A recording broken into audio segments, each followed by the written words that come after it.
Comentario de Luigi Bracco sobre el Evangelio de Juan. 3 de junio 1984. E incorporándose, le preguntó: Mujer, ¿dónde están tus acusadores? Nadie te ha condenado. Capítulo 8 versículo 10. Antes vimos a los fariseos que querían apedrear a esa mujer en el nombre de la ley de Moisés, ahora aquí en la escena estamos con esa mujer. Es decir, Jesús hizo una selección, puso en fuga a esos fariseos, hizo caer las piedras de las manos de los que querían apedrear a esa mujer y en todo esto se quedó solo con la mujer. Una mujer pecadora. Aquí se revela la obra de Dios, mientras Dios reina. Dios reina en nuestra vida, quitando de nosotros, poco a poco, a todos esos enemigos que intentan enviarnos a la muerte y bajo los cuales nos hemos colocado haciéndonos súcubos y dándoles autoridad. Dios obra para vaciar de autoridad a todos aquellos bajo los cuales nos hemos puesto, y en cierto punto llega a encontrarse cara a cara con nosotros. Aquí está el significado, la importancia de este encuentro. Dios trabaja para establecer contacto directo con nuestra alma, con nuestros pensamientos, con nosotros mismos.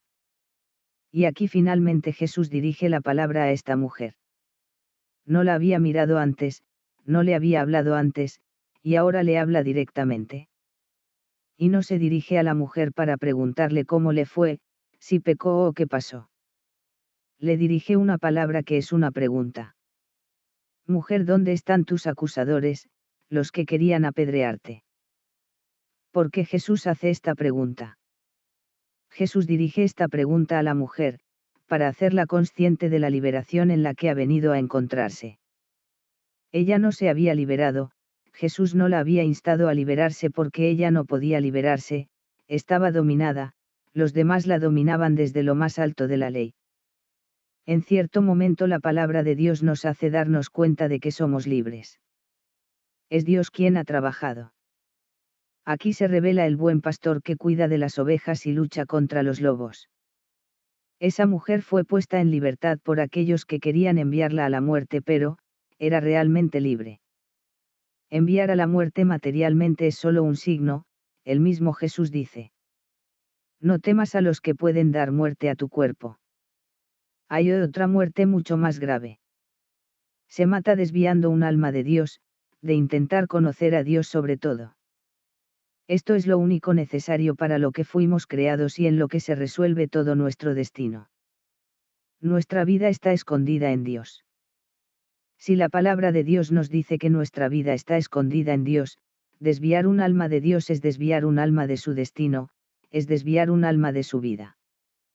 Esto es enviar a la muerte. Cada vez que se señalan, se proponen fines o valores distintos de la búsqueda y el conocimiento de Dios, se propone la muerte, se siembra la muerte. Primero debemos preguntarnos por qué esta mujer fue sometida a esta autoridad que quería enviarla a la muerte y de la que Jesús la había liberado. Pero Jesús la había liberado del peligro externo, de los enemigos externos, pero ¿era esta mujer realmente libre? Esta mujer había caído bajo el poder de los que querían enviarla a la muerte porque había sido adúltera, había pecado. Dios no nos creó súcubos. Dios al principio no creó la muerte. Dios no nos creó sometidos a criaturas. Ni a razones y argumentos que pueden enviarnos a la muerte y entonces ¿por qué en cierto momento nos sentimos esclavos, dominado por otras cosas además de buscar y conocer a Dios? Es porque el pecado ha madurado en nosotros. El adulterio de esta mujer, este acto externo es solo la punta de un iceberg que se puede ver fuera del agua, pero, debajo del agua hay mucho más. Un adulterio externo no madura a menos que un adulterio muy diferente haya madurado internamente. Se traiciona por fuera porque ella se ha traicionado dentro de nosotros. Si esta mujer ha realizado un acto externo por el cual cayó bajo la ley que la envió a la muerte, fue porque en sí misma ya había traicionado a su amor principal. Solo en la medida en que se ha producido una ruptura dentro de nosotros de nuestro amor principal. Ama al Señor tu Dios con todo ti mismo, de modo que pensamos más en nosotros mismos que en aquel a quien debemos amar, solo entonces se abre a la traición externa. Pero la traición externa es consecuencia de un hecho interno, es consecuencia del pecado. Jesús dice que quien comete pecado sigue siendo esclavo de él. Aquí Jesús la había liberada de enemigos externos, pero aún no la había liberada del enemigo interno que llevaba dentro de sí misma. Aún no la había liberada de su pecado. Y luego debemos preguntarnos por qué Jesús la liberó. Jesús la liberó de todos los que tenían la autoridad de enviarla a la muerte para establecer un contacto directo y cara a cara con esta mujer. Aquí está el Dios que endereza los caminos mientras nosotros tendemos a hacerlos retorcido, porque siempre ponemos algo más en el medio. Es Dios quien obra eliminando todos esos otros a los que nos sometemos. Relativiza todos aquellos valores que consideramos absolutos, para establecer una relación directa, personal, cara a cara con nosotros. Porque solo en esta relación directa y personal con el alma puede Dios finalmente liberarla de su pecado, de esta esclavitud. ¿Esclavitud a qué? Esclavitud al pensamiento de nosotros mismos. Habiendo cometido pecado, el hombre sigue siendo esclavo del pecado.